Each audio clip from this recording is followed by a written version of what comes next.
signed up. Obviously, we probably will not get all of those. There will be some attrition, but we're hoping to get as many as we can. So folks want to put into the intro, or I'm sorry, into the chat, just a little bit about yourself, just because it's going to be difficult to get around to everyone. But we'd love to know kind of your name, where you're at, what brought you to this workshop, and then those of us who are going to be hosting different things can kind of do that for ourselves. So I will start. I am Jamie Lee Barrett-Mahalski, and I am currently the chair of the Policy Council. So I was the co-chair of the Policy Council with Amber, but she is now our executive director. So I'm really excited for her and excited to wrap up my year as the chair of the Policy Council. But besides that, I am also the only member of my research and policy team. So I work as a policy advocate at a children's rights organization. And so we're going to talk a little bit more about that when I kind of do my presentation part of this. But really, I am interested in children's policy in various different ways. And so I work with the juvenile court system, with child welfare, and then with mental health and education. So just doing policy and advocacy work across all of those different domains. And so I will pass it off to Megan, who was the former chair of the Policy Council, and let her do her introduction. So she will be one of our presenters as well today. Thanks, Jamie Lee, and yes, as she said, I am the old news. I'm the immediate past co-chair of the Policy Council. My journey to community psychology is a little bit unique. I actually often talk about myself as a recovering lobbyist and nonprofit executive. I was very involved in advocacy and lobbying for breastfeeding, both on a national scale and also providing training and technical assistance for state and local campaigns for a little bit more than 13 years in the early part of my career. And that very much informs my interest in continuing, and as well as the shifts and the adjustments that I have made personally in how I choose to spend my time around policy things, which you'll hear a little bit about from me in my talk. Now I am a nonprofit consultant, a diversity coach, and also consider myself a practitioner. Pracademic is the word I prefer. And I'm just finishing, did a graduate degree, a master's interdisciplinary focused at DePaul, where I hobnobbed with the CP folks some, but also worked on critical ethnic study, women and gender studies, and adult education as part of my self-designed plans. So all of that informs my focus, really especially on white supremacy and organizational culture. But of course, there's a lot of parallels in policy work, and I'm excited to make some of those connections and learn from all of you tonight. Sounds like people are coming on without being muted. So maybe some of us who are co-hosts, I'll try to watch that now, and I will kick it over next to Chris, who I see. Okay, my name is Chris Corbett, and I'm a master's level practitioner from Albany, New York. And my entrance into community psychology was, I went back to school to get a master's degree at Sage Graduate College. And prior to that, I had been employed by New York State in public utility regulation. So I have a public policy background. And so I have an interest in climate change and renewable energy. And then also when I began and matriculated as a community psychologist student, we were guided to not consider community psychology as our sort of our end point, but rather to take our community psychology and apply it where we thought it was most appropriate. So what made sense to me was to apply to the nonprofit sector. So I joined Arnova and ISTR, which are research organizations on nonprofits. And so I've done research on nonprofit governance and accountability. And so I have an interest in boards, board dysfunction, board diversity, and in addition to climate change and renewable energy. So that kind of describes some various elements of my background that also explains why I've written op-eds in a number of those areas. Thanks, Chris. Sarah, do you want to introduce yourself? Sure. Hi, everyone. Nice to see you all here. I'm Sarah Buckingham. I'm an assistant professor at the University of Alaska Anchorage. I work primarily in our clinical community psychology PhD program. And I'm also the co-chair of the immigrant justice group here with Kevin. I have kind of a varied background in policy and very excited to share with some of you today about my own experience and thoughts in that area. I've worked for a number of nonprofits that do policy advocacy work at the federal level, primarily really around anti-poverty work and immigrant justice work. And with that, I'll pass it over to Kevin. Hi all, my name is Kevin Ferreira Van Leer. I'm an assistant professor in child and adolescent development at California State University, Sacramento. And similar to the other stories that we've heard so far, of these different pathways, before going into community psychology, I was doing local organizing both in New York City and in Boston at local and state levels around immigrant justice work and immigrant rights and access to education. So both kind of at the city or local level and then at the state levels, with kind of ending as a statewide director of organizing for the Massachusetts Immigrant and Refugee Advocacy Coalition, MIRA Coalition. And naturally kind of came over to the psychology side of the community psychology side to think about the ways that we can work with communities to build their capacity to research on issues that they're facing and leverage those into action. And now that has brought me over to this faculty side of things and really thinking about what that looks like as I'm in a new context in Sacramento. So I'm excited to talk a lot about what this looks like with everyone and learn from each of you here today. Thanks, everyone. So it's great to kind of get everyone's background. And I really appreciate all of our different panelists and presenters who are here today, and really appreciate the collaboration that we have with immigrant justice. So it's great to have their perspective and to really be able to just see what they kind of bring to all of this policy work with their background. But we do have one other presenter who is actually not here right now. She isn't able to make it, but she did send a video. So I am going to share that video, which will kind of start all of our workshop. And then that will also introduce us to Taylor. So give me 1 second. And Jamie Lee, share the noise, not the noise, I'm sorry, the sound from your computer. Perfect. Hi, thanks for tuning in. I'm Dr. Taylor Really quick, can I get confirmation that works? Okay. Scott, and I want to share some key information about science policy strategy. My work grows out of an evidence basis on how policymakers use research evidence. Today, I want to answer some frequently asked questions that I hear in the science policy consultation work that I do for the research to policy collaboration.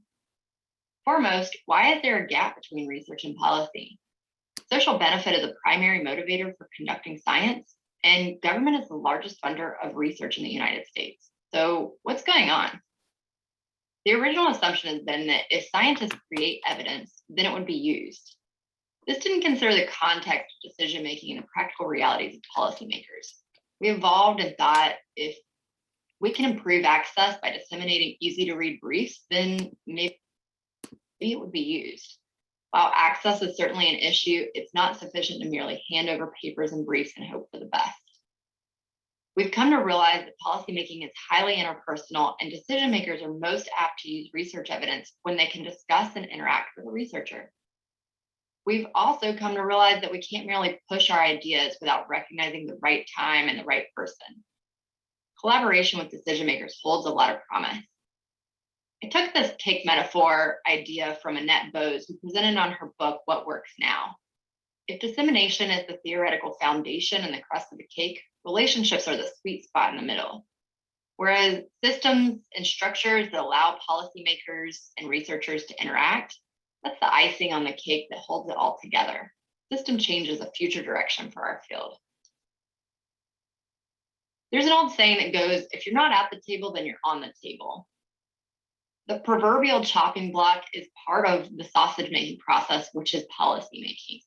In other words, if science is to be represented in the policymaking process, scientists need to be involved. There's different phases of the policymaking process in which we can get involved.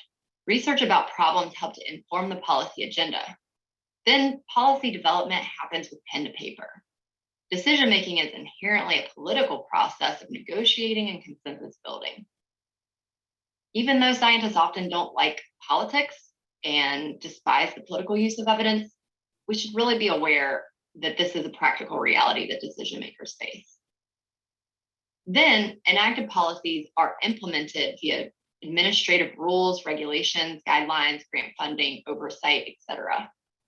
While rigorous policy evaluation is far too seldom, decision makers consider their perceived impact and shortcoming of current law when they're redefining new problems. So why is timeliness so important? Why is this such a prominent theme in the literature of how policymakers use research evidence? It helps to better understand the policymaking process. Kingdon did fundamental work whenever he published a book about the policymaking process and acknowledged that agendas are a major driver for which government officials and people outside of government are paying serious attention to at any given time. It's affected by crisis and prominent events, political processes, including national mood, media, election results, turnover in Congress. And in general, the public has a short attention span, driven by even short attention span in the media. So it's not a very linear process for policymaking to occur. In general, they have to find acceptable solutions, and these policy windows are very brief and serendipitous at times. So whenever the policy window opens and there are opportunities for change, rapid consensus processes are supposedly underway, where there's persuasion and bargaining happening to make change to the status quo. It's also worth noting that most bills die in committee. So if you're looking to get involved in the legislative process, getting involved in committees and being really strategic about which committees you're interacting with is a smart thing to do. I am often asked this question. It's really a moral and philosophical question, not one that I can readily answer, is what is the role of a scientist? In general, we can consider two different types of roles for policy change and advocacy. Are we working to advise the government, or are we working outside the government? Examples being Dr. Fauci or Dr. Bill Nye with the March for Science. I credit Dr. Ken Matten in shaping my thinking about the different roles that psychologists play in policymaking. These are not mutually exclusive, but each strategy has a different intended outcome. And each strategy can influence the reputation of an individual organization. So that's just something to keep in mind. Some of my community psychology colleagues have also noted the ways in which these approaches can be complementary. If scientists are working with government actors to slowly build readiness and change, the use of research evidence that corresponds within these constraints has to align with the current political will. Whereas scientists outside of government can help to build and demonstrate political will via power of the people. So in theory, both are really needed if you expect major changes to the status quo. I also contend with different definitions of advocacy. For the purposes of this presentation, I'm going to treat this as an umbrella term where there are different types of advocacy. A lot of scientists get twitchy with lobbying because there are regulations in terms of how federal funding in particular is strictly prohibited for uses that are lobbying. Lobbying is a very specific form of advocacy. It is trying to influence the enactment of pending legislation. So specific policy recommendations that are about a particular policy or program, that is where you get into the lobbying territory. Whereas scientists are often more comfortable with a more educational role. It often fits more so with the university role as an educator. And that is presenting unbiased information, short of having an opinion about what to do with it. It's trying to share information about science. And there are no restrictions on education, whereas lobbying can be tricky depending on your current situation. So another thing I wanted to emphasize is, in the spirit of working inside government and working with policymakers, we should be cognizant of the ways in which we develop these partnerships. This is a core part of our work at the Research to Policy Collaboration. We advise that relationships grow over time, and part of this is just trying to be human and be normal. It's what my team says. How can we be personable and humanize science, and also make sure that we're doing active and empathetic listening to true needs and the values of another person? It's not going to be successful if you're trying to challenge existing values in the context of an interpersonal relationship, but finding opportunities in which values align or correspond can be real opportunities for relationship development. We can also emphasize facts over opinion and be transparent about the limitations of our expertise about what science is able to say and what science isn't. I definitely recommend that scientists try to make conclusions about a body of evidence in order to make meaning out of evidence rather than bury it in caveats and limitations. Otherwise, we're susceptible to the perception of junk science, that we're not able to make meaning out of a lot of government funded research. We can also acknowledge our funding and funding source as part of the transparency. This has particularly been helpful to us whenever decision makers or policymakers are faced constantly with special interests. They are relieved to know that we're not really coming at them with a particular agenda, and are surprised oftentimes that we're providing an offer to help. It's also important to respect staffers. This is typically who you're meeting. Don't underestimate their influence. They're gatekeepers, and they're often the people who are putting pen to paper. Show them gratitude. Make sure to send a follow-up email and try to stay in touch. Consistent with this goal of the insider type of advocacy approach and avoiding lobbying, we can follow these recommendations for being an honest broker. When we focus on issues and evidence rather than our opinion, we're on safe ground. Providing a menu of policy options, particularly those that appeal to different political ideologies, allows us to be politically neutral and objective in making sense of how research can be used in various or myriad ways. We can also describe how evidence does or does not align with specific legislation without taking a particular stance on the bill. Now, I want to do one last plea to get involved today. We offer opportunities at the Research to Policy Collaboration for researchers to get involved with policymakers in the US Congress and are increasingly working in states. It is a replicable implementation model that can be used in different disciplines or different fields and different levels of government. We've found effectiveness of the model in improving research use in policymaking, as well as benefits for researchers. The main goal that we have is to provide a feasible and efficient pathway for researchers who have full-time jobs to get involved in policy. I've provided a link for how you can give us your contact information, and we promise we do not spam you and just identify ways that you can get involved in policy at the right time with the right people in the most efficient way possible. Certainly follow up with me if you have any questions, thoughts, or want to have a conversation. I am happy to talk anytime. Thanks.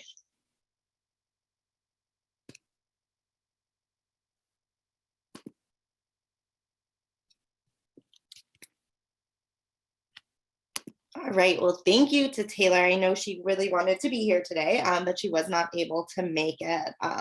So that was kind of our background on just some theoretical introductions to policy and really how we can take policy and connect that to our practice, to our research, really understanding those various different parts. And so the next piece that we are going to get into is Policy 101. Then I'm going to hand it over to Megan to talk about some pathways to policy change. We're going to do a reflection, and then we are going to take a break before we get you all into the breakout sessions, which I'm sure everyone is actually here for. So that's when we will do these actual skill building sessions related to the op-eds, equity analysis, and then building relationships with elected officials. And so I'm just going to do a little bit about Policy 101 just to introduce us to some strategies, some tactics to understand kind of the various different audiences that we need to attend to when we are doing policy work. Before I start that, Megan, is there anything else you want to jump into? Do we want to do the who's in the room? Oh, yes, we should do that. Yes, please. We introduced Taylor. Now let's do the, yeah. All right, so Amber, we're gonna get ready in a second to launch the first poll. We just wanted to get a sense of who is here and what people's past experiences, and totally okay if you are completely novice all the way to very veteran in policy work. So yeah, we could go ahead and launch the first one. Amber, if you can hear me. Yes, I can hear. So I created it as one poll, so they each should have been separate polls. Is that? There's three different questions. Right, and I did it as one poll. I'm not sure what that means. Yeah, there are three different questions. Like number one, number two, and number three. All of the questions will be within that poll. Oh, I see. Okay. All right. So then what I'm gonna do then. So the first one is self-explanatory. The last one, we're not actually there. The other two aren't going to make sense until we get to later slides. So if you just give me a moment and I can correct that. Yeah, sorry about that. That's okay. Yeah, so what I'll do while she's doing that, the first one is self-explanatory. The second one, I'll just show y'all the slide because it's going to ask about which types of policy influence methods you have had potential engagement with in the past. And so this is just a slide that shows what there's 6 of them you see here, the sub-bullet, so that you can see what they are and be able to classify which ones your experience best matches up with. So this is going to be a check all that apply question. You might have done direct communication with policymakers through any of these different formats. You might have done courtroom, more judicial side advocacy. You might have done consultation, technical assistance with communities, with organizations, and then also working on policy analysis, documents, products, reports, fact sheets, that kind of thing. And then this very last, the indirect section, you might be doing external advocacy. That might be more of the grassroots, the organizing kind of work. And then of course, media, which we're gonna have a breakout session on tonight as well. So that's just the explanation behind question number 2. And I'll leave that up so folks have that to look at when you answer that question.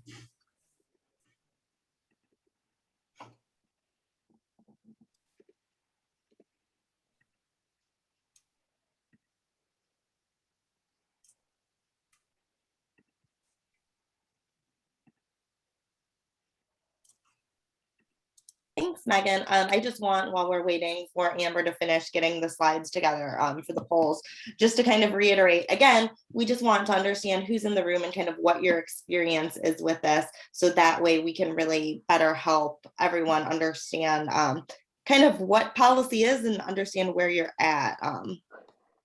Like we have number 1. So this is just the initial kind of, where do you feel like you're at? Are you just getting started?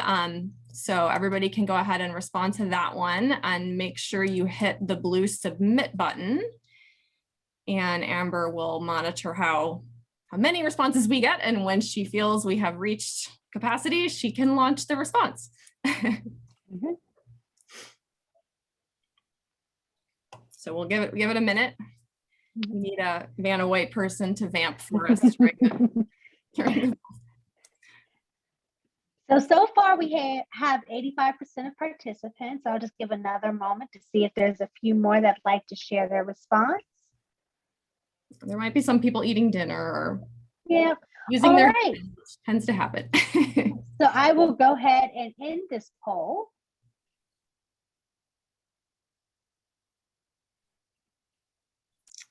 Wow. Okay. So we definitely have a mix. But the winner is the just getting started and novice side, which is, I think, would be considered typical for the policy workshop. But we do hope that we'll have some food for thought for all of us across that spectrum. Okay, so remember the slide behind us here with the policy influence methods, that's the background for your next question. So you can go ahead and launch that one, Amber. And, you know, and I would also just add, it doesn't have to be that you've had experience in like a paid capacity. It could be that you have done something volunteer. Maybe you've done something with your school or your neighborhood or, local. It doesn't have to be that you had a paid gig of some kind. So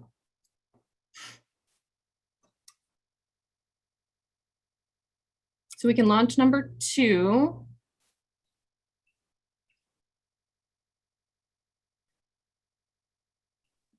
Just a moment. Okay. Almost ready to launch. Sounds like we're having a rocket ship. The ins and outs of Zoom in virtual conferences is, we should have done a poll on how many people have been to a virtual conference yet this year. Here we go. Okay, so this, remember, is a check all that apply. I'll be quiet so folks can.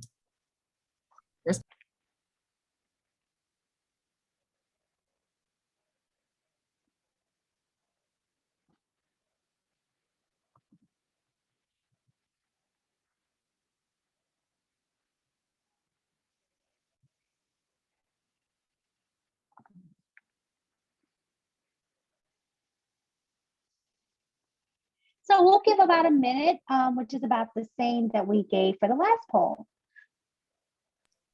Awesome. Thanks, Amber.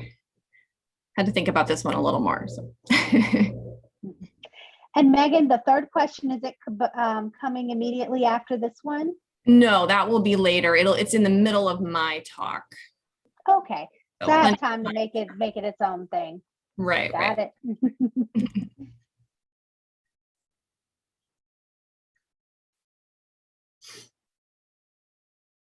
And I forgot to mention this particular list comes from an advocacy toolkit that was put together by several of the divisions of APA, including SCRA. I think Jamie Lee is going to tell us a little bit more about that. So, but just so you know, the source of this, I did not make this list of bullet points out of my head. So awesome. Okay. Wow. Almost everybody, we got all three quarters of the precincts reporting have done external advocacy. That's our clear winner. And the least, I kind of expected this actually, but I know there's some folks on the call who I know do the courtroom focus type of thing. So I knew we had some. Looks like the middle of the road is kind of the media, policy documents, and then consultation and direct communication were a little bit lower. And I know that's one of the things that we're always hoping on Policy Council, that we'll get more members involved in direct advocacy. And yes, we could call it the bad word of lobbying, that we can lobby, that we get more folks involved in that. So if that's a new thing to you and you're interested, we encourage you to join Policy Council and help us to ramp up that part of our work. So yeah, anything you wanted to highlight, Jamie Lee, out of who's in the room? Otherwise, I'll kick it back to you. No, I think that's great. I think we have a really interesting mix of folks in the room right now. And so that's really exciting. And again, just to reiterate what Megan said, there's a good mix of people who are just starting out and some folks who are veterans. And so we're excited to have you all here and hoping that everyone gets something from it. I also want to acknowledge in the chat, which I was just attempting to type, but then started talking, that there are going to be some things. So my presentation, I'm about to talk about Policy 101. And so that will touch on issues related to equity. And then Megan's breakout session will also focus related to equity. So it will be built in here, but it won't necessarily be a large breakout session in its own, if that makes sense to folks.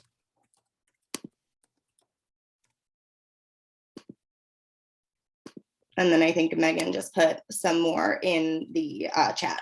But I am going to start my screen sharing. I'm sorry, I don't know why after a year of Zoom, I'm still not good at it, but we're gonna get there. So let me just pull up my presentation really quick.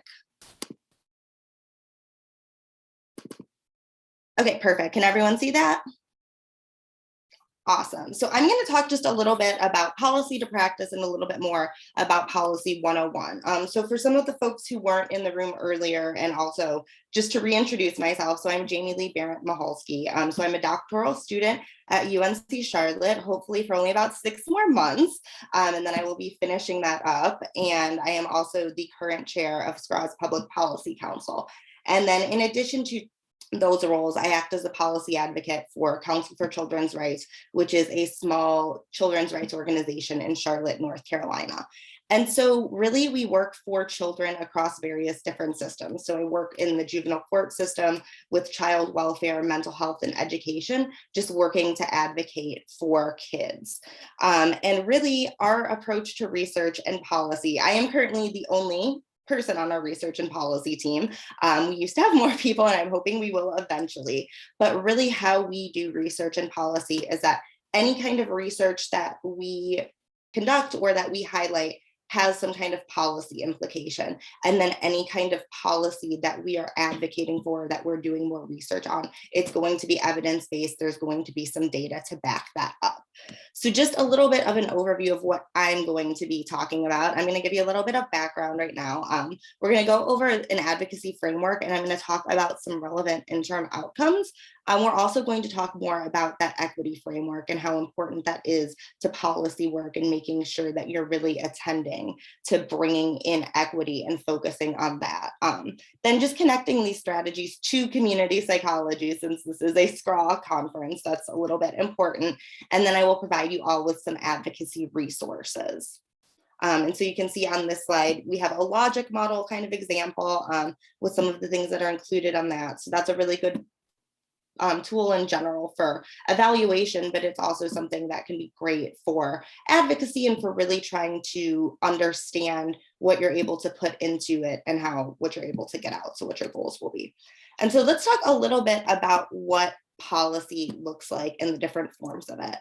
So there are 3 different levels that I work on in terms of policy. And so the first is public policy. This is also policy with a big P. You might have heard it like that.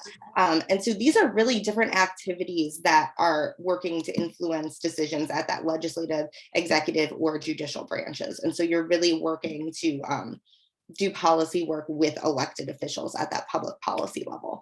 We also have organizational policy. And so all organizations have policies that guide their practices, right? Nonprofits, academic institutions, consulting firms, all of those different organizations have policies that's guiding what they're doing. And so it's really important to attend organizational policy, especially when we're talking about equity and inclusion and really fostering belonging. That is something crucial related to organizational policy. And so that last piece is just going to be professional and practice policy. And so this is really what guides our professional behavior, how we actually act in practice, right? And so it's really important, again, to consider race and equity and all these other different types of oppression when we're talking about policy. And specifically when we're working within systems and within cultures that kind of uphold this false white supremacist ideals, we really need to be going back and thinking about that systems level work. And so when I talk about how this connects to community psychology, we're going to talk about the ecological level, right? Because we really do need to think about the various levels that all of these things are happening on and what is influencing the outcomes. So I'm going to get into just a little bit about advocacy strategy frameworks and kind of various tactics that you all can use in terms of advocacy. And so really we have various audiences, right? We're looking at the general public, we're looking at influencers who are really able to kind of use their network to put forth their ideas and really make things happen. And then you have decision makers. And so those are the folks who are either elected officials or they're in positions of powers within organization or within systems who can actually make those decisions and carry forward different policies. So there's lots of different kind of strategies that you can use depending on who your audience is. But part of advocacy and policy work is determining who is that audience and then what level of change are you working towards. So are you working to just bring awareness to an issue? Are you working to change the will? So do you want to kind of change public will and make it so they're thinking something else? Do you really want decision makers to be kind of changing their will? Or do you really want action? And so you can see there are various different tactics that you can use. So kind of in that bottom left corner, you have public education, right? And so that's something that's targeting the public just to bring awareness. So these can be different public awareness campaigns, social media posts, writing op-eds, different things like that, that's really, really working to just bring awareness to the general public. But then you can also go up to policymaker education. And so that's really when you're going to be working to develop those relationships with different policymakers and really help them understand the broader issues. So Taylor talked a little bit about that. And then I'm sure that Sarah and Kevin are going to talk more about that in their breakout room.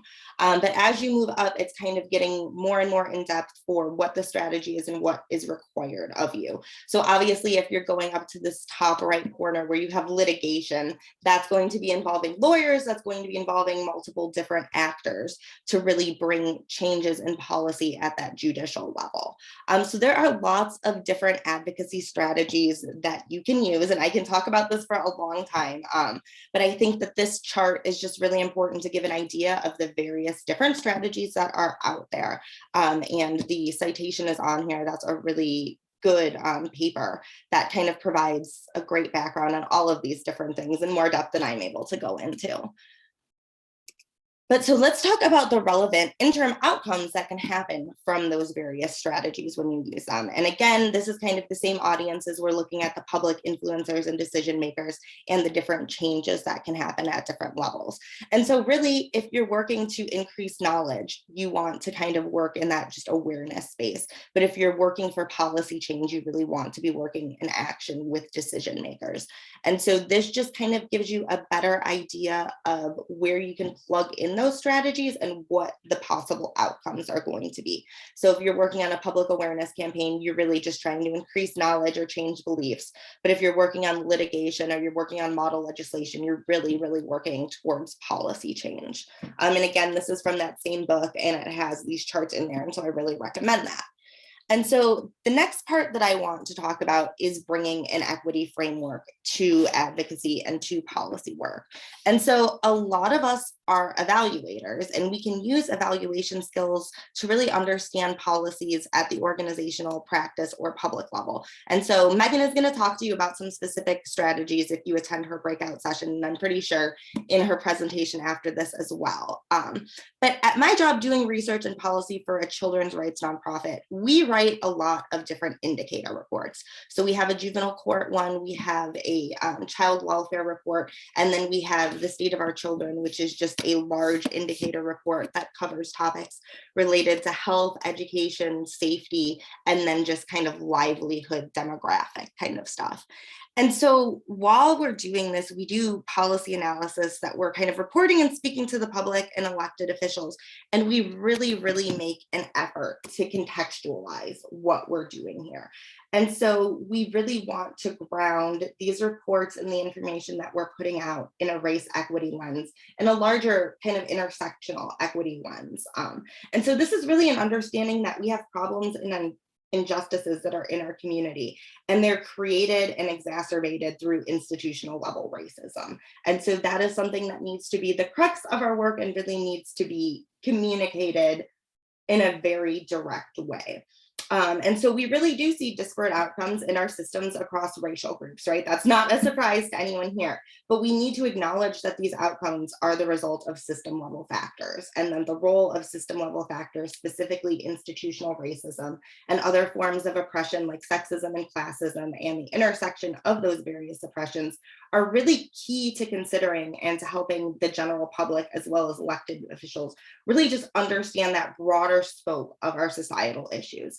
And so the purpose of shedding light on these differences and these disparate outcomes, it's not to foster further division, right? We really want to be able to focus our collective attention on where we as a community are falling short, and then really inspire collective action to really work towards equitable outcomes for all of the individuals that we serve in Charlotte. But kind of that's the general framework of, you know, equity work that we're really trying to bring to this, to understand that there are lots of different things happening on multiple systems and multiple levels, and that we need to bring that to the forefront.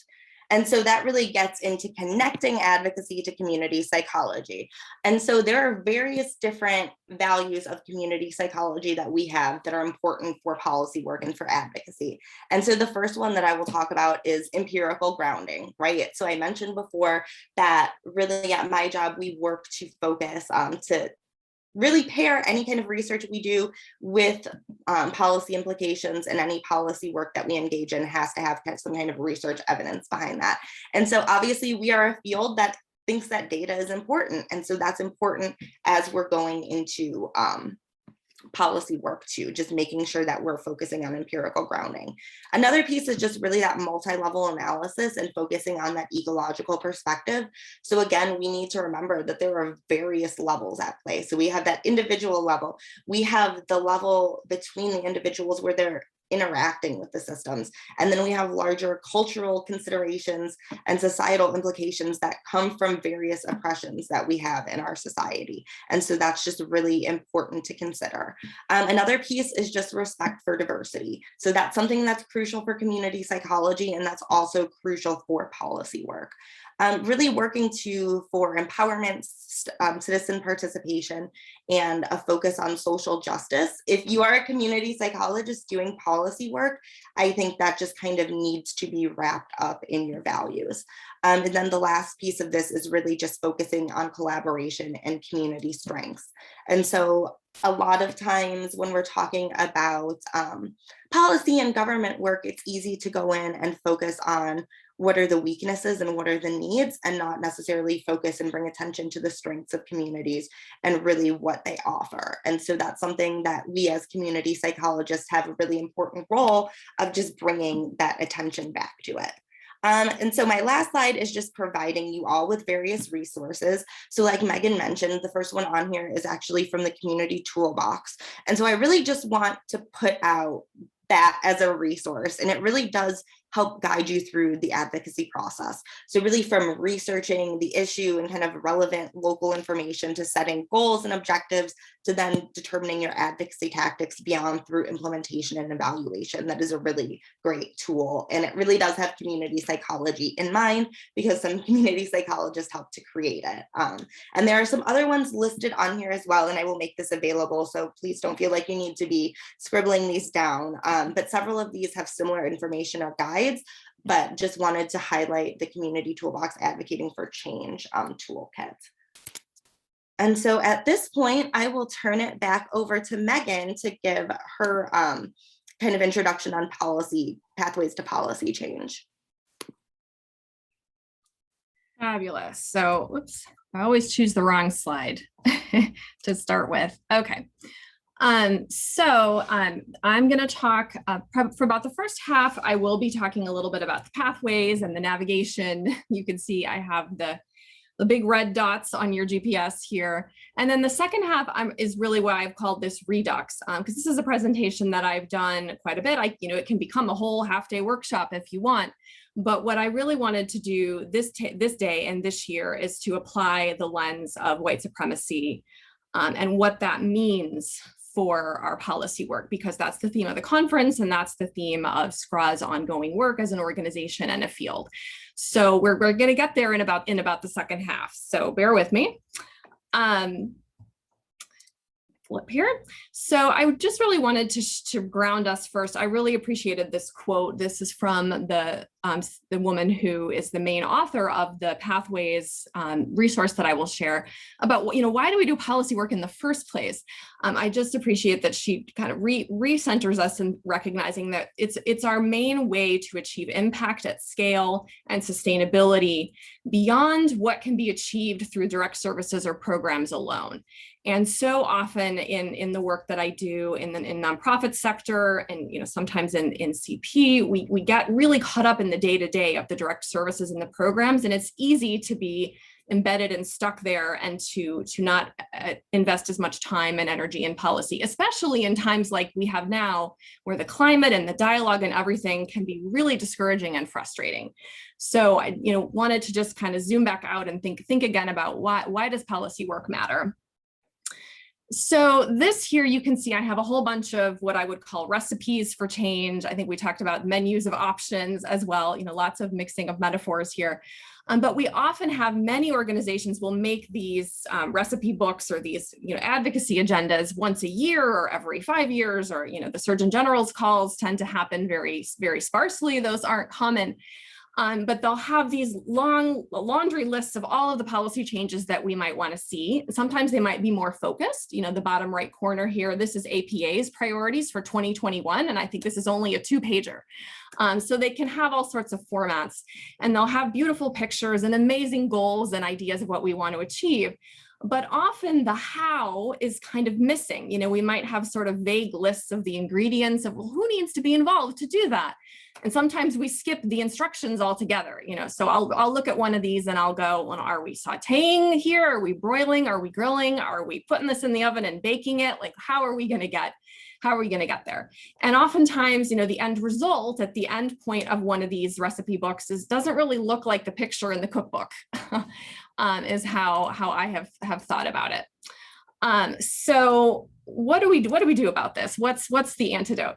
And that's why I really appreciate this Pathways for Change resource. So this came from social scientists who put together 10 common theories, really thinking about what are the conceptual models for how we get from point A to point B. And originally it was published in 2008 in response to growing interest from evaluators and funders and advocates to really think about what are we doing and how well is it working. It started out with 6 in the original iteration, and now we're up to 10 different pathways. And they're published in the resource with 3 different elements for each one. There's these underlying assumptions. What are the beliefs and values in play about how change happens that are shaping advocates' thinking and planning? There will be a roadmap to the practical application part. What are the promising strategies? How do you actually do this, put this in practice? And then there's also an outcome map for each one, which if you're really into logic models and wonky, geeky charts, that it has outcome maps for every single one that really gives you that visual of it. So down here, this is the actual reference. You can click to download it. Well, again, we're going to make sure everybody gets the slide so that you can see it. I'm going to give you a real high fly through them just to see some of our conversation and dialogue tonight as we're thinking about it. So the research is also split into global and tactical theories. Of course, the global ones, as you can imagine, this is the more encompassing worldviews of how we think about change. How does it happen on the broad scale? And tactical, obviously, what are the strategies, the tactics that are used day to day in campaigns or initiatives for change? I'm going to try to give you some examples of each of the ones as I talk about them very briefly. And I'm going to just give the caveat, my lens is very much US national. So it's a bit of a limitation, but it also sometimes is helpful because those examples are a little bit more likely to be on the radar of more of us than if I was talking about very local things. So first, the global ones. One thing that they say about this, they suggest that these might be more successful if you operate within just one of them at a time. And I posed the question to y'all. I think that's kind of debatable. I have a hard time thinking about any one policy change without at least 2 of these popping into my head. So you tell me at the end what you think about that. But the idea is that when we explicitly acknowledge which theory is resonant in our particular policy issue, it helps groups to become more focused on the choices they're making of how they're going to do the work and leverage their assumptions and align along what even are our assumptions in the first place. So the large leaps, as you can imagine, this is the idea that when conditions are right, change can happen in a sudden giant burst that is a significant departure. You know, the main part here is that this is a radical change from the status quo, as opposed to the idea that we have incremental change over time. So the example that's most prevalent for me here is always the Affordable Care Act. I know we don't like to call it Obamacare, but that's if you know it as Obamacare.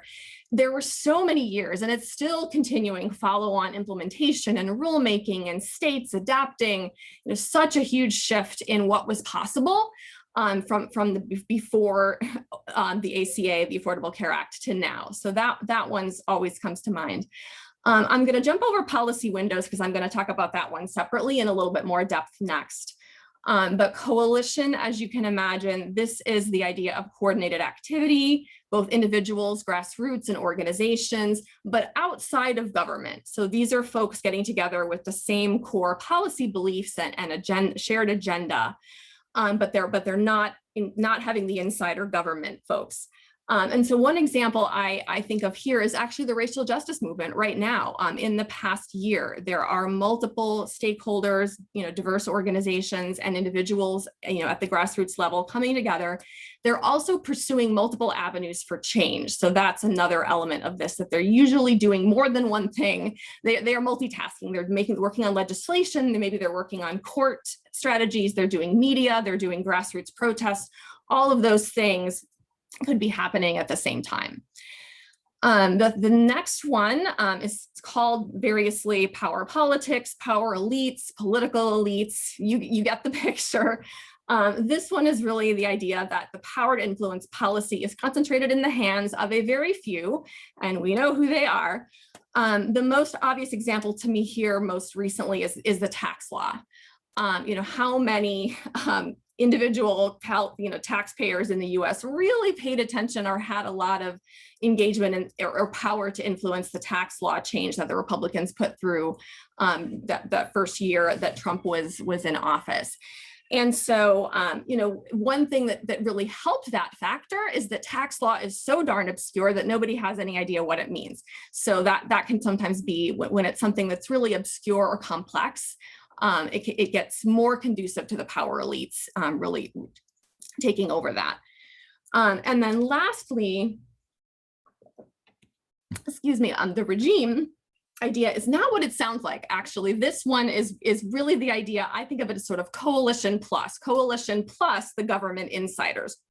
So the government's working collectively with public and private stakeholders to achieve, shared aims. And they call, in this theory, the collective groups are called regimes. So I find it to be a funny term, but it does make sense. They're coming together, they're coalescing around their shared agenda, and it can be different degrees of formality.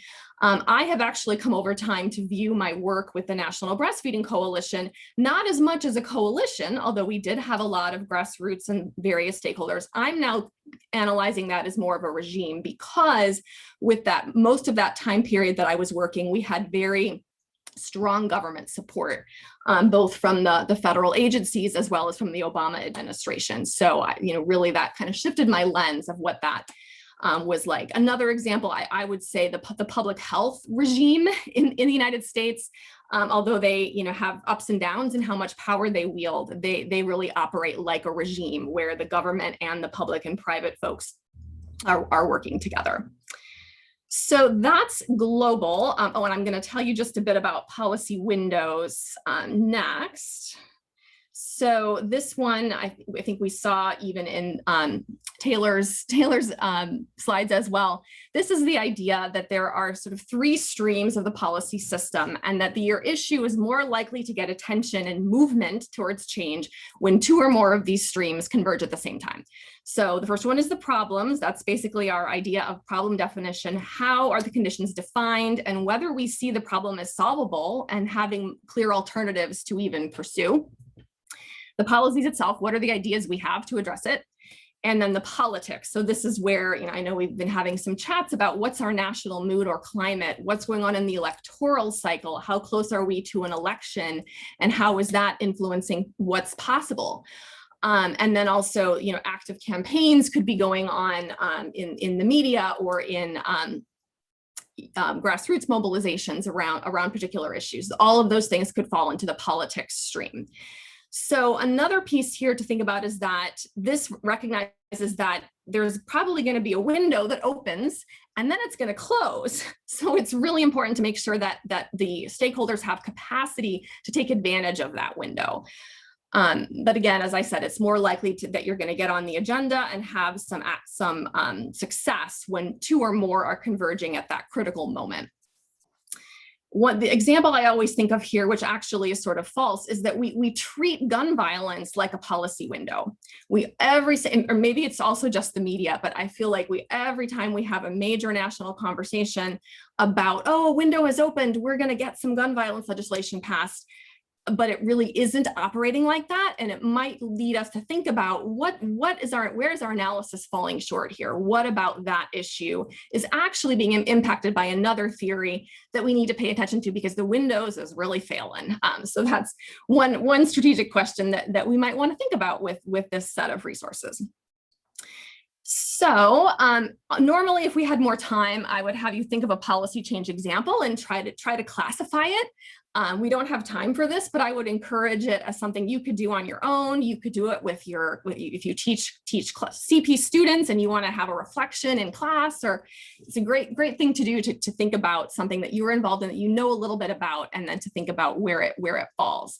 And also, did the assumptions line up with the theory? Was what the advocates were doing lined up with the promising strategies and so on? So great exercise to do. So Amber, now we're going to do the third poll, which I have called the SNAP Policy Personality Test, just to see. The question is actually about which of these of the 6 that I just described most fits your worldview. And I'm going to make you choose only one. So you can go ahead and launch it anytime. There we go. So now I have to choose.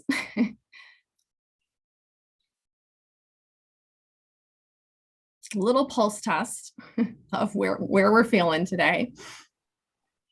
And you have approximately less than 1 minute to complete. So about 40 seconds. Okay. So we'll hang on for a second.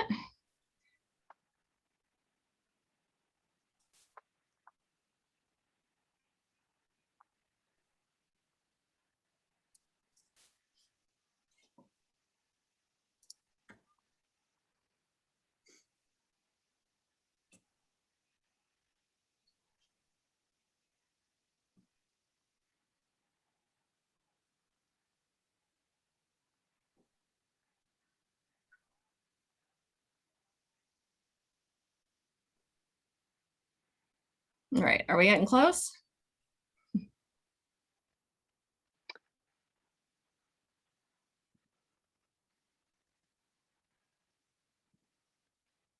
Okay, we have no leapers. Wow, okay.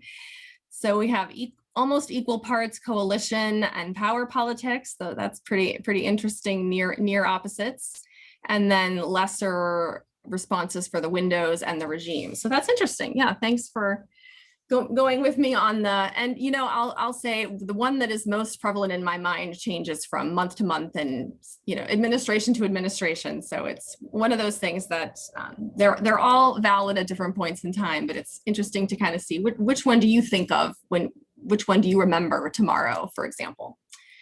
So I'm not going to go into these, but just to give you the view of what the tactical theories are, and you can see several of these actually do come from different psychology disciplines, messaging, the news media. That one, of course, is expanded to social media.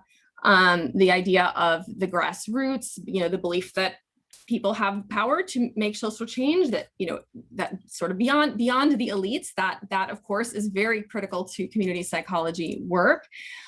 Group formation, that's really about identity as a motivator for forming coalitions. And then diffusion, that is essentially diffusion of innovations, the idea that change happens with a champion or a change agent developing and communicating and diffusing that innovation. So when we were talking about influencers and champion development, that one really applies there. So a couple of takeaways from the pathways that I would submit for us to consider.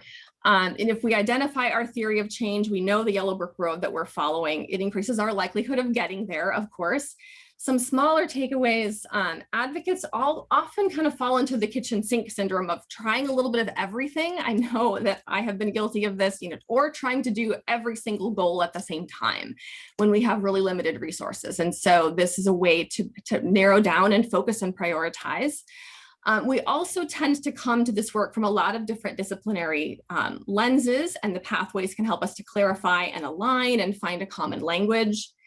And then, of course, sort of checking our assumptions and connecting the dots or the puzzle pieces between the research, the advocates, the lived experiences, and what the policymakers are thinking and saying. And finally, supporting better measurement and evaluation, which is why the resource was created in the first place.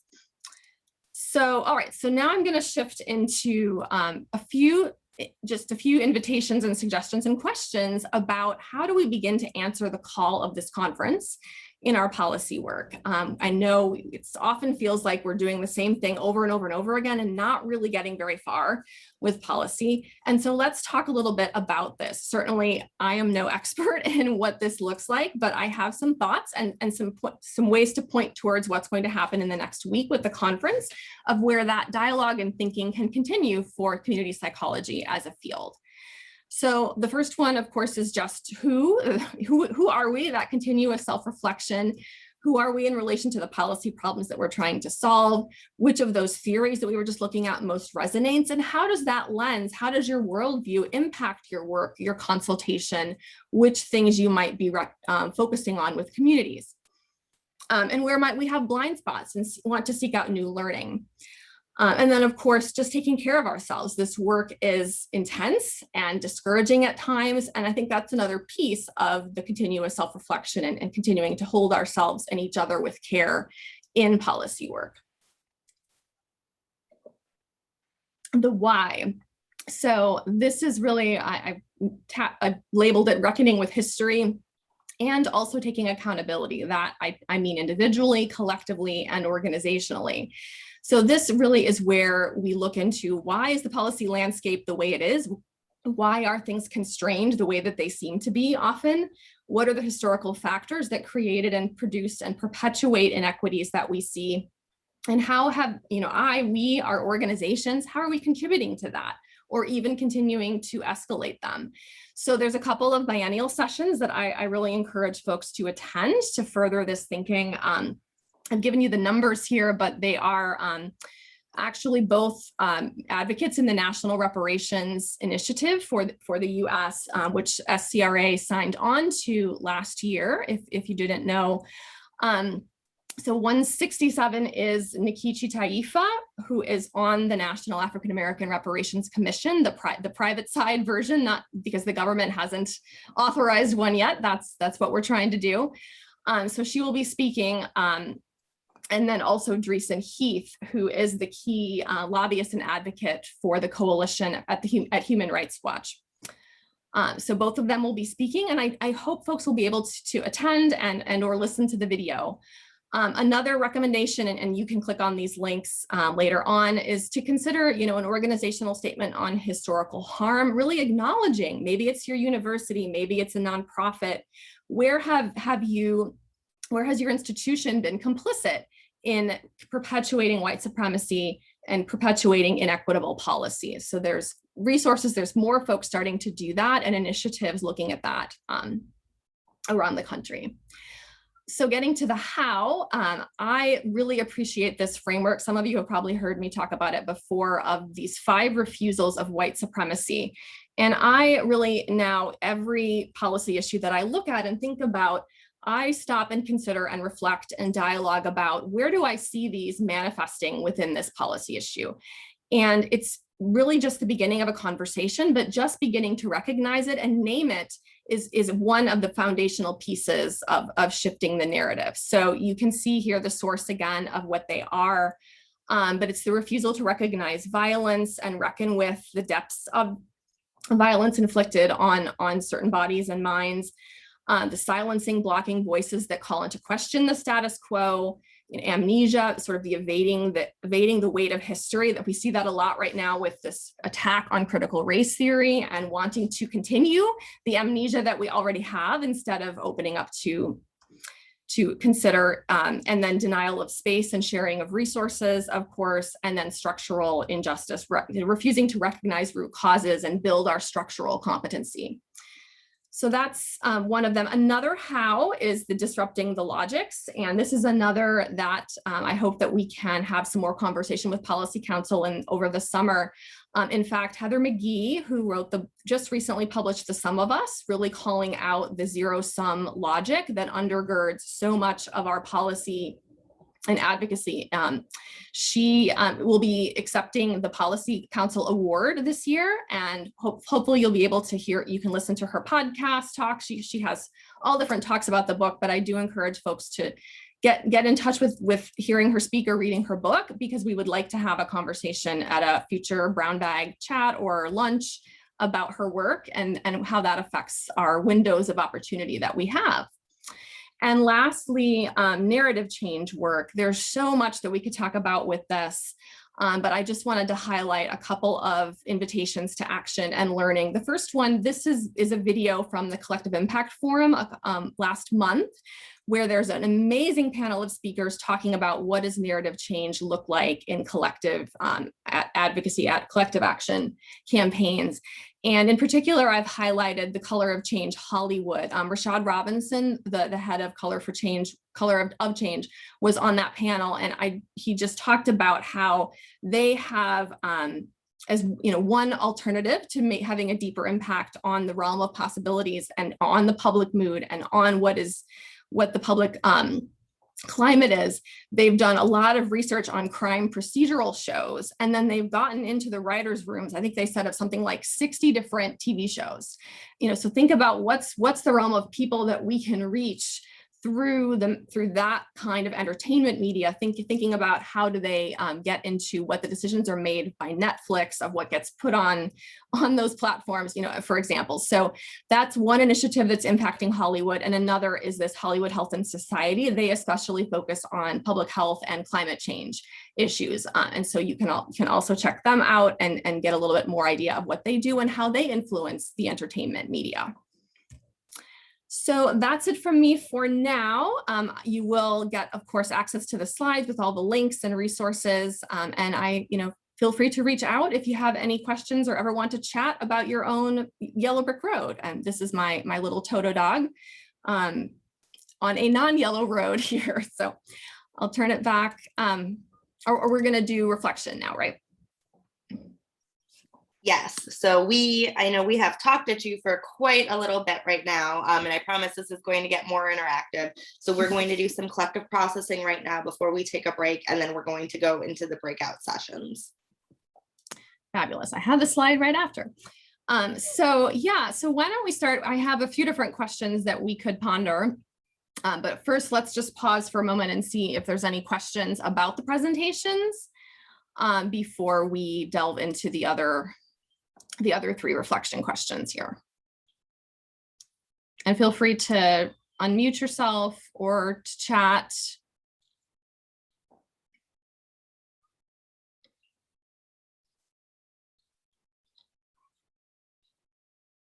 Not hearing anything. All right. Well, still feel free to chat a question or unmute if you have one. But I would invite folks then to just ask, and you can see I have sort of the different levels of reflection here. What's coming up for you about your own personal relationship to policy change work from what you've heard tonight? What's piqued your interest? What's resonated? What has stood out? And then you could also think about what's important to consider about our policy work within our own home institutions or in community settings, from what we've heard tonight. Maybe let's start there, and then we can, if we have time, we can talk about SCRA. So yeah, we'd love to hear from you. I gotta get back to where I can see everyone.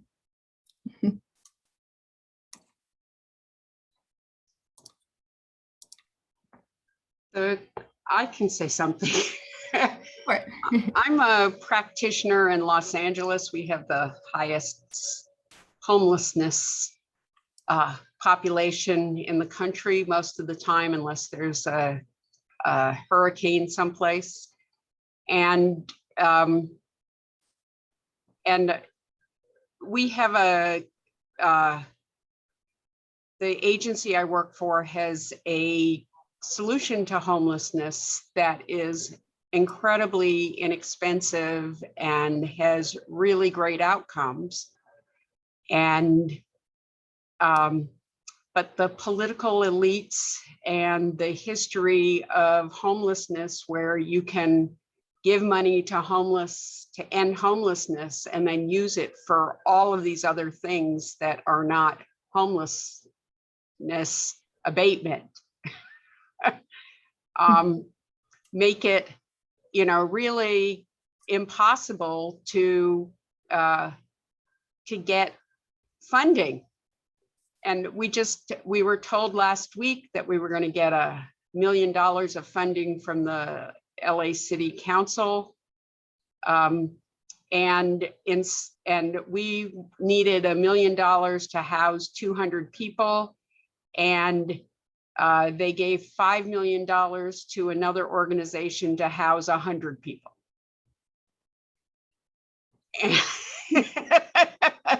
Which makes no sense at all, except for all of the historical stuff and the fact that the elites are taking the money for their own purposes and not housing people.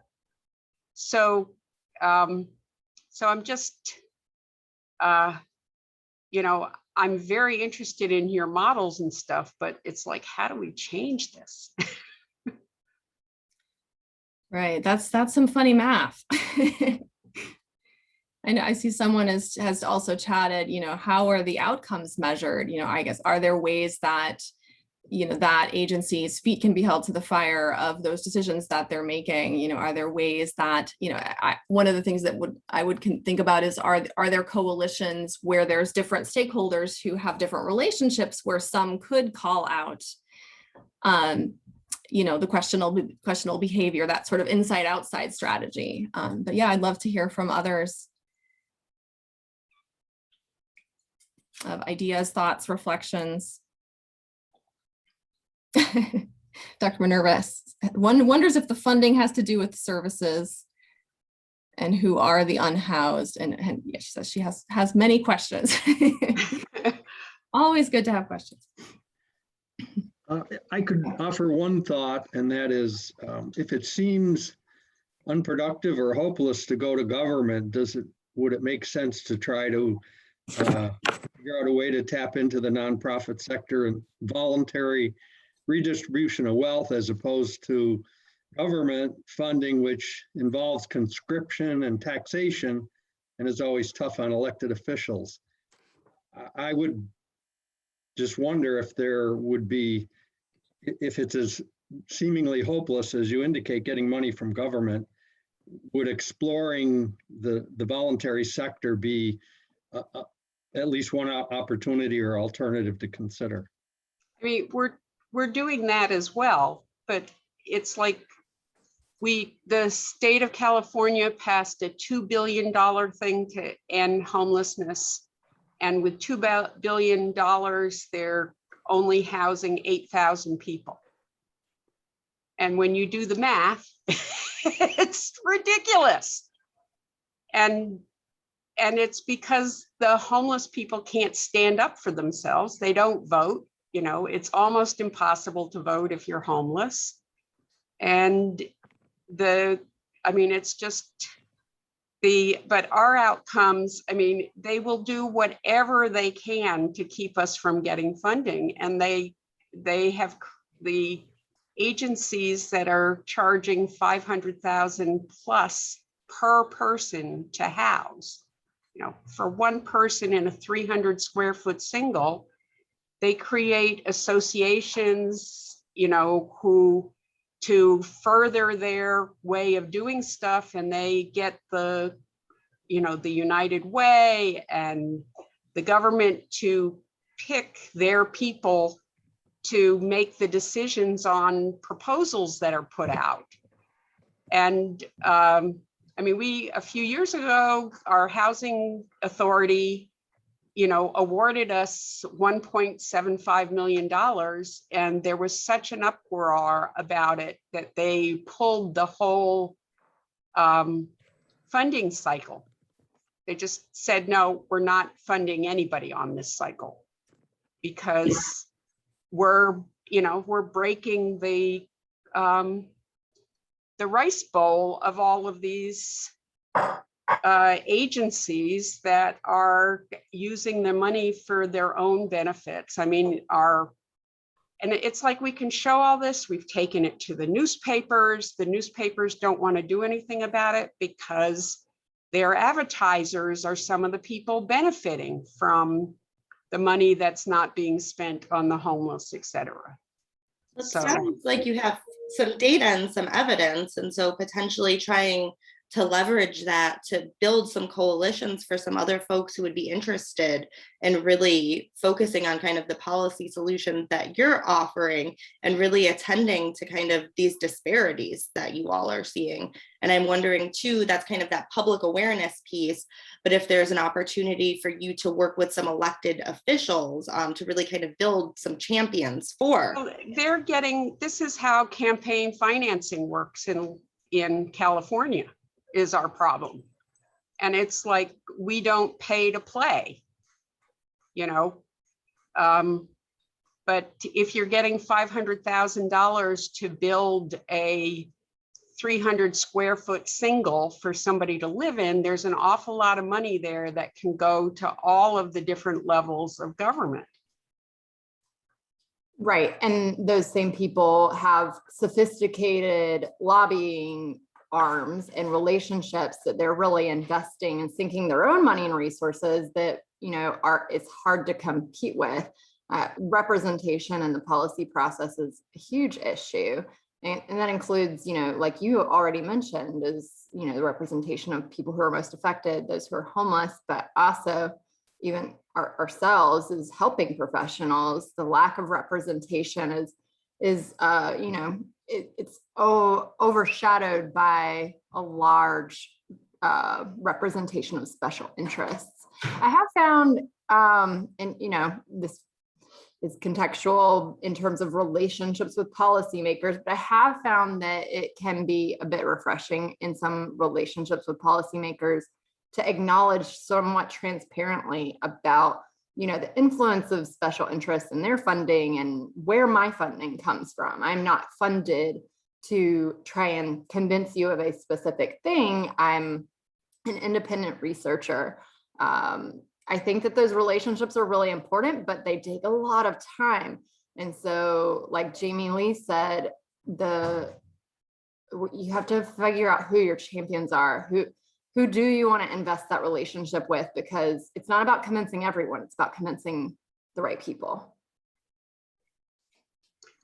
We've had some luck recently because there was a lawsuit, and when the judge in the federal lawsuit saw that we could house people today, that's the other thing about our method, is we house everybody today, no questions asked, so that they don't have to wait when they're building the stuff out. If they pick somebody to move in, it's a 264-day wait to move in, and we house them the same day. And so the judge has said that everybody has to be offered a place to live, and we're hoping that that works. But how can we do that if we had a city council member who said he was going to give us $1 million, and then he decided to give 5 to another agency that doesn't have any place to house people, and they actually send their people to us to get housed, but we have no money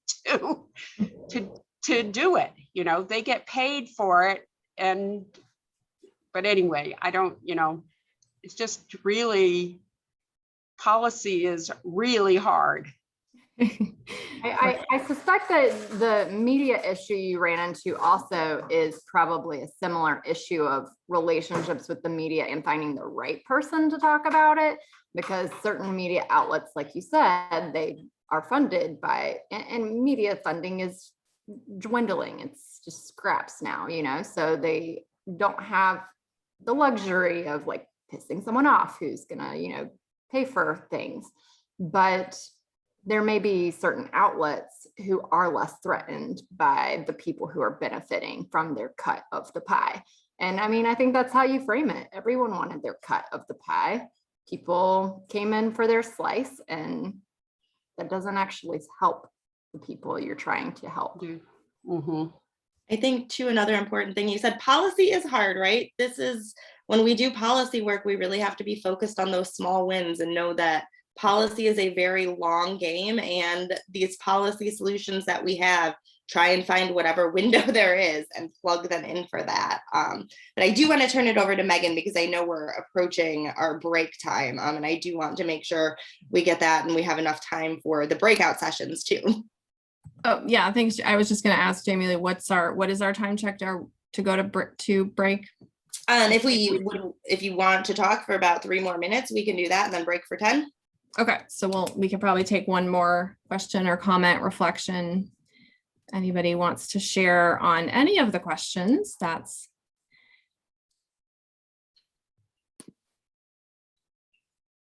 yeah, and some good ideas going in the chat. Oh, and I see the question in the context of United Way. Yeah, I mean, they're such a unique, I think how they would be identified among the theories, though, really probably depends upon what the issue is and how they're operating and functioning in relation to that issue, in relation to other players in that space. Because, really any organization could use any of the theories at any time. But yeah, they are definitely a different unique actor in a lot of places. And I'm just curious, has anybody noticed anybody have any ideas or shares about what you've seen in the entertainment media? Have you seen a TV show, especially those, the healthcare dramas, all the different procedurals, where you thought, gosh, it seems like somebody has influenced the writers of this show. I have that thought pretty regularly, but it's because I knew it was happening. But I always love to hear if people ever watched an episode and went, they had some really good advice on how they framed that issue. Megan, I'll chime in. So I live here in Los Angeles, of course, and Hollywood can be really influential in good ways and bad ways. But Station 19 is a show that I've been catching all of their episodes, and they just confronted the George Floyd event. They are confronting a lot of the issues. The cast members in their fire department, in their firehouse, are very mixed social identities. And so I think it may even be coming from some of the actors, but they're compelled to do a lot of incredible episodes. So I encourage everyone to check their episodes out because they talk about a lot of it. And I was thinking maybe that's who, going to the writers, the producer of that show and saying, can you do something about the homeless? Because it's a giant issue out here and it's really unacceptable. Yeah, great idea. We should check out the websites and see if they have any existing information or campaigns, because it could be a gap there's a lot of issues that the writers have resources for, but that might be one that's a gap. The one I always see and think about nowadays is if anybody watches A Million Little Things.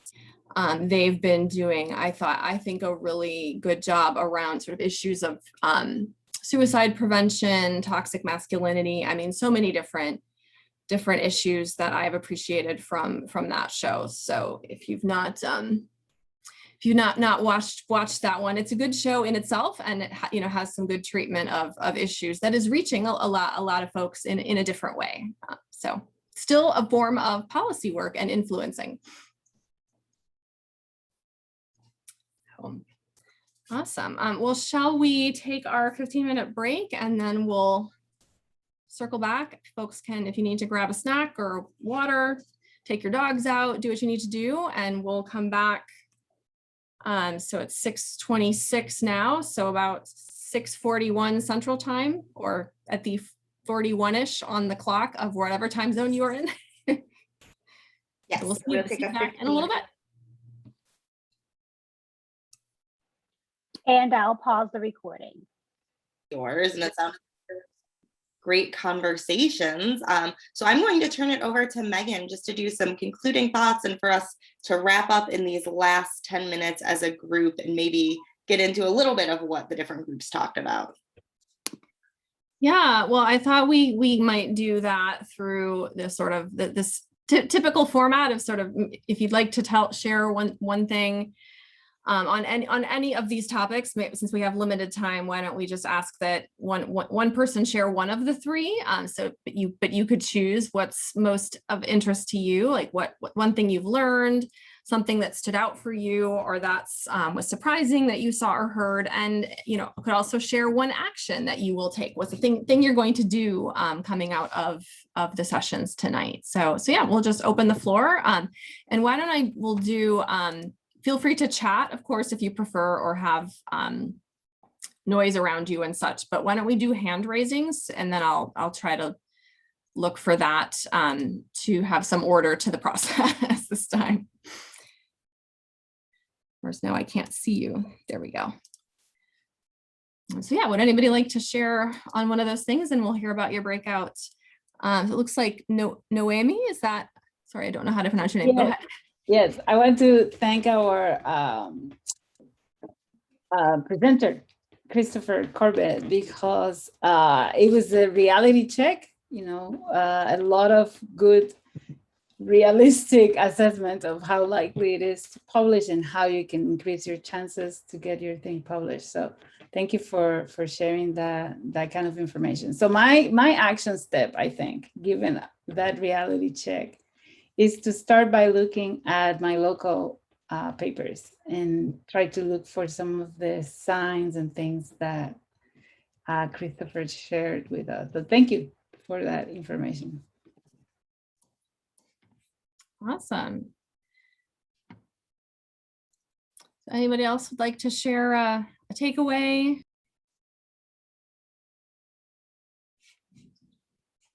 It's gonna be a choppy recording, fun times.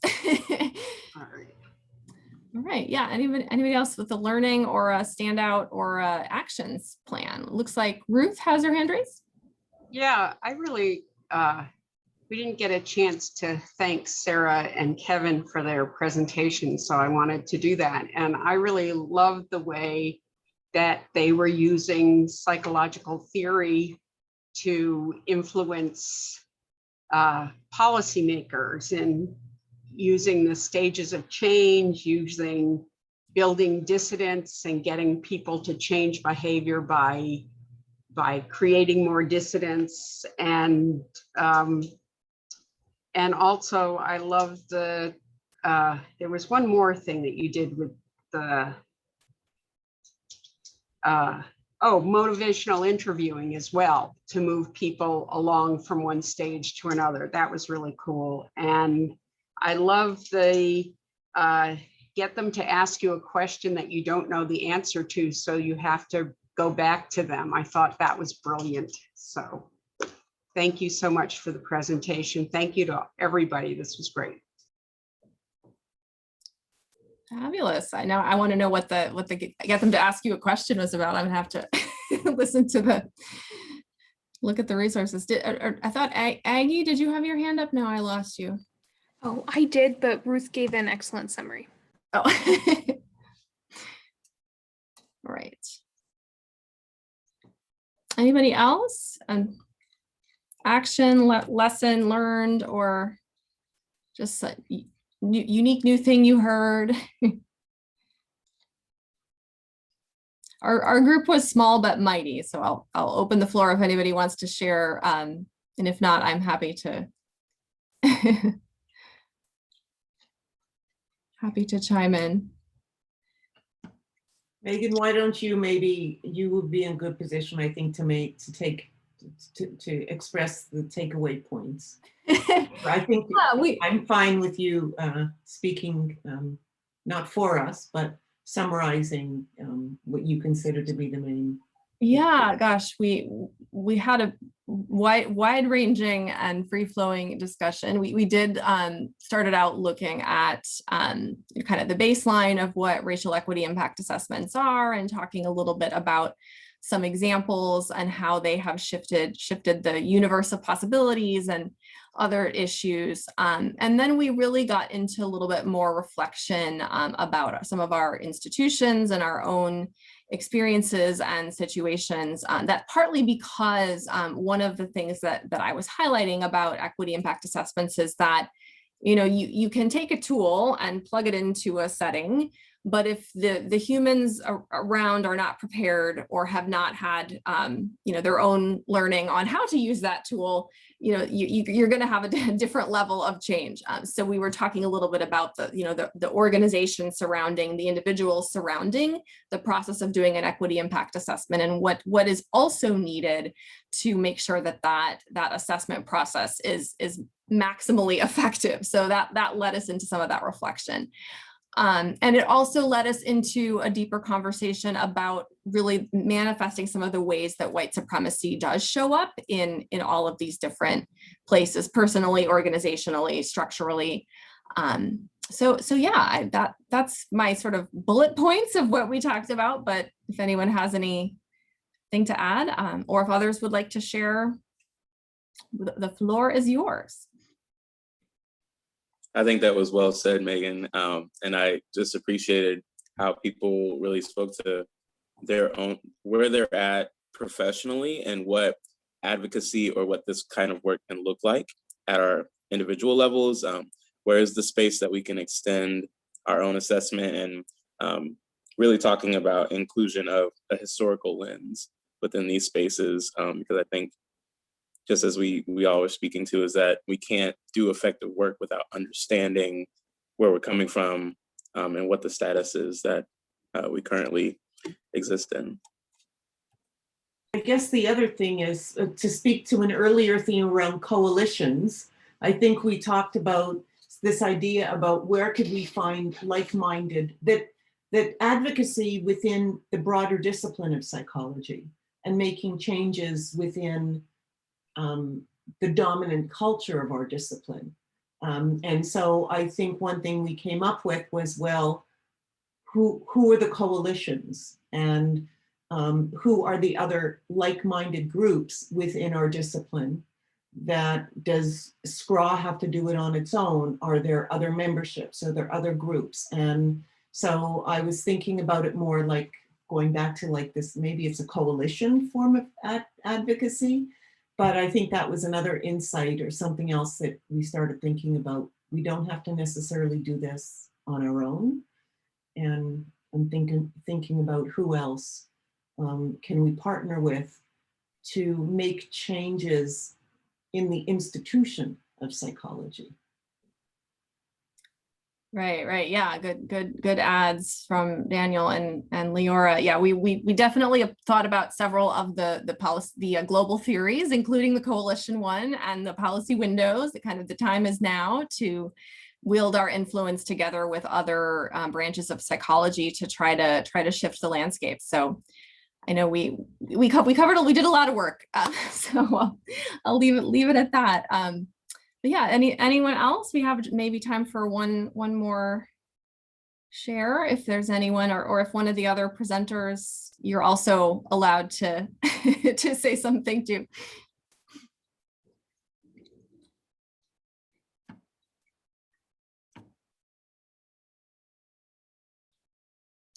I feel very lonely. All right, y'all are probably tired. Well, shall we, I'll turn it back over to you, Jamie Lee and Amber, to close us out. Well, I want to just take the time to thank everyone for coming. If you have not registered for the biennial, there is still time. Registration will remain open up until Friday, and I'm going to share the link for registration in the chat. We have some great speakers lined up. Megan actually highlighted some of those speakers during her earlier presentation, so thank you, Megan, for that. And I hope that everyone can continue these conversations at Biennial next week and sign up for some more pre-conference workshops. Oh, Chris, if you're saying something, you're muted. Amber, Yes.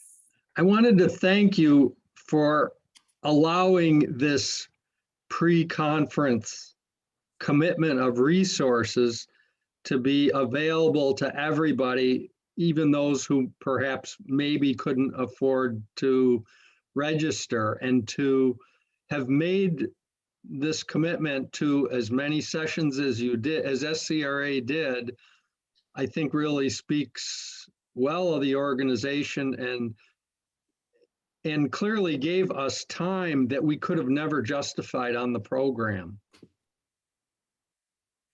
Yes, it was I'm sorry, Chris, go ahead. No, I was just going to say, you know, to be given this amount of time to devote to policy really is just a wonderful thing that SCRA has done, and I really appreciate it. Yeah, and we really appreciate that we have so many members that have so much expertise, and thank you for sharing your gifts in this pre-conference workshop. It was greatly appreciated. Thanks. So I just want to thank everyone for attending. Thank you to all of our presenters. Thank you for Amber. Obviously, your heart is close to policy, and so we do appreciate you for that. And I do want to just give one plug for the Public Policy Council for anyone who is on this call who is not a member of us, and obviously for Immigrant Justice because of Sarah and Kevin, since they have helped us so much by presenting. So we will not actually have a Public Policy Council meeting until August. We are taking the summer off to get some of our leadership together, but we do have a listserv that is active, and we occasionally have different rapid responses and position statements go out through there. So I would suggest that you go and sign up for a listserv if you are interested. And then as we start to meet in August again, you will get those invitations. So again, thank you to everyone for your time and for everyone's expertise and your talent. I do really appreciate that. And if anyone does have any questions, just let me know and we'll work on getting all of this uploaded. So if you all have other questions and want to review it, or just think someone else should see it, it will be available for them. Thanks, Jamie. Yep. Thanks, everyone. Have a great night.